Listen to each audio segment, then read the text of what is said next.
Forward. This foreword is for my readers who may be aspiring writers, particularly those who cannot get past the outlining and plotting and planning they think is required to write a novel. I never could either. Instead, for this, my first published novel, I wrote into the dark. That is, I wrote without a plot, without an outline, without a plan. When I started, I didn't know if it was a novel or a novella or a short story. I just wrote and let it go where it wanted to go. The first image that came to me is the Quito Elevator, a space station with gravity due to centripetal force. I don't like artificial gravity, where everybody walks around like they were on a ship at sea or just standing around on a planet. My education is in physics, and it's always been jarring for me. In particular, any civilization that had artificial gravity would have a lot of other things that, in Star Trek or Star Wars for instance, they simply don't have. Ships departing a space station with centripetal force providing gravity would simply let go. No launch sequence or thrusters or anything like that. They would just fall away by letting go. So, why was this person, our hero, going to the Quito Elevator? Perhaps a coming-of-age story. Okay, why were they leaving Earth? Because, for them, it's awful. And so we come to our hero, a starving, homeless child. How about a female? I like writing female characters. Okay, so it's a starving, homeless girl. An orphan, grade school age, not high school, so maybe 13 years old. How does she get off the Earth? The Charter. That's it, the charter of the, not Federation, not Alliance, not Republic, too many connotations. Commonwealth. That's it, the charter of the Commonwealth of free planets.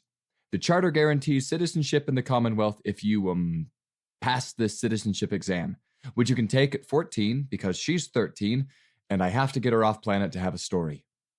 That is absolutely as far as I was when I started writing. I didn't even know the main character's last name, the title of this book, until I had to type it. From there, I wrote into the dark, making it up as I went along, designing spaceships with apparent gravity, but not artificial gravity technology, which is a bit of a trick. Doing away with shuttle bays, because the idea of these big garage doors in the side of the ship is ludicrous. Perhaps the writer who came up with those was looking out his office window at the houses in his suburban neighborhood. Same thing with having a hull. Sure, the bottom side of a seagoing warship is all smooth, but the top looks like somebody just glued a lot of random pieces on there. Why would ships be smooth when there is no air or water resistance? Crew quarters would need to be sealed airtight, but why would anything else be?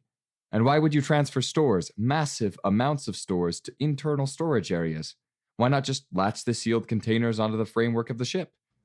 Finally, spaceships taking multiple weapons hits and combat damage makes a great story if you don't know anything about submarines. Spaceships are much more like submarines than surface vessels, pressurized, sealed, in an inimical environment. In World War II, submarine captains were told the US had cracked the Japanese Navy codes, while surface vessel captains were not. Why? Because there were never any captured sailors from submarines. It seemed to me much more likely that a single solid hit on a spaceship would result in its complete destruction with all hands. As I wrote the main story thread, ideas about future incidents in the main character's life came to me, popping into my head almost whole. When they did, I skipped to the end and wrote them, then put them in chronological order in her life. I kept writing the main thread and wrote it right through these incidents, incorporating them as I went. Then, disaster. While my beta readers liked it, some other early readers I respect didn't.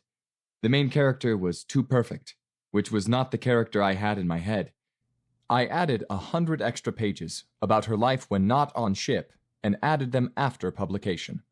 In the end, the story ended up being the life story of the main character to age 38 or so.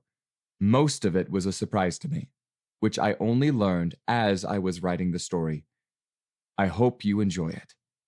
Richard F. Wyand, Bloomington, Indiana, September 7th, 2017.